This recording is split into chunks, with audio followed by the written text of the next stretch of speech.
Welcome to the Podcaster's Guide to a Visible Voice.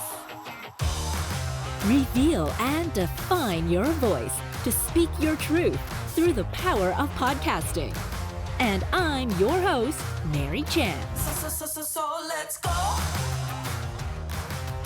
Welcome to episode 16, Defining Goals for Your Podcast.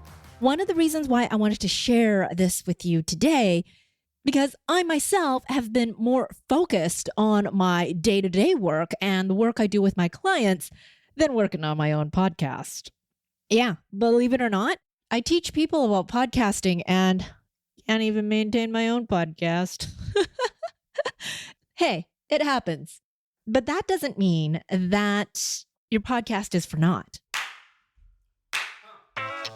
When you started your podcast, what was the goal? What was the defining moment? What was your reason and your why? I keep talking about this. What was your why in beginning your show? And if you haven't started your show yet, this is the perfect time to think about that why. Why does your podcast exist in the first place? I wanted to look back at my notebook. Why did I start my podcast in the first place? I remember I wanted to start this podcast since last year at some point, and I knew I wanted to have it for 2020.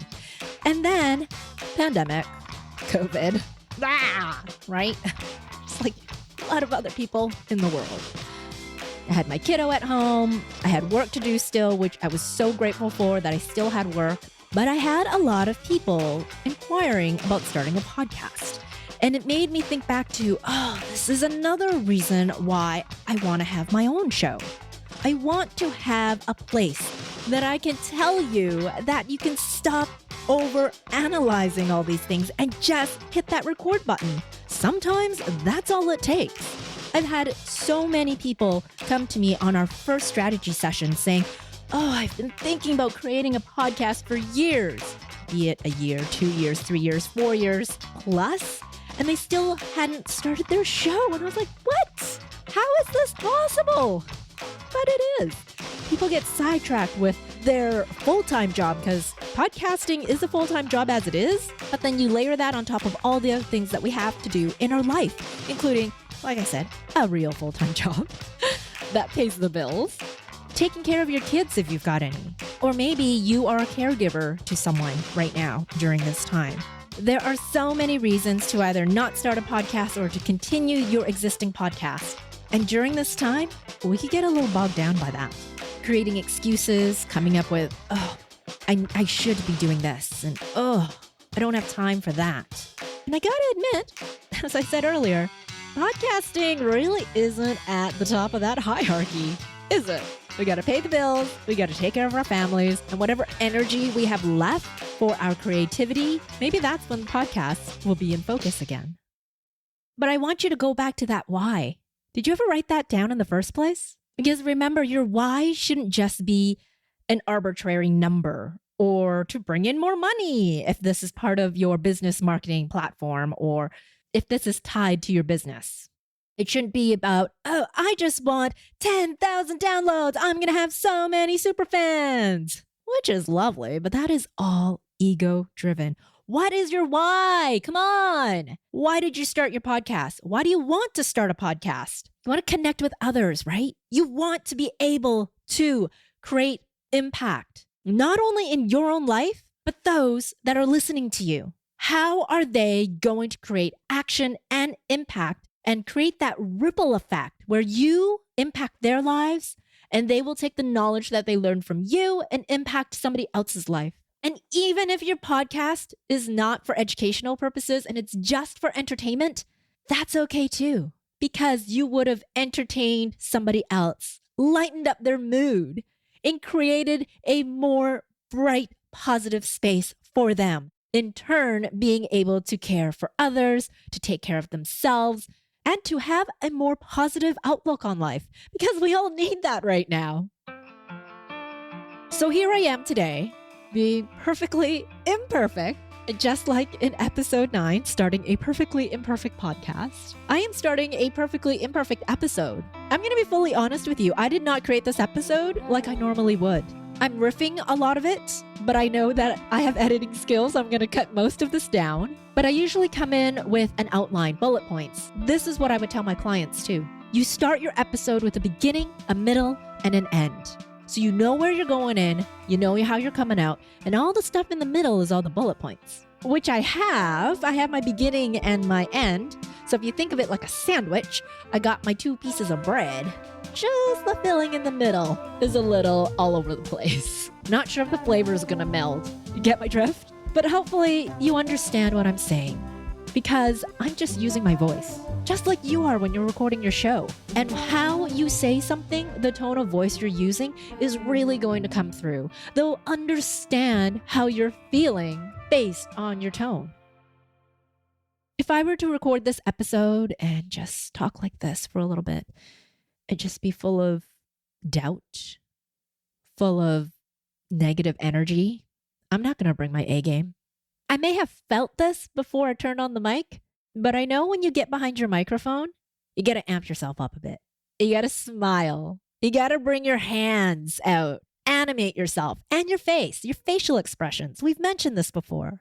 And share your voice, how imperfectly it might be. But to know that you can have this connection with someone and that they hear your voice, that they can relate to you, that they understand, hey, this is what I'm going through too. That is the whole point of podcasting. It's to connect with a listener. And so I hope my rambling today made some sort of connection with you. I want you to go back to your original goals. Or again, if you don't have any goals, to start them.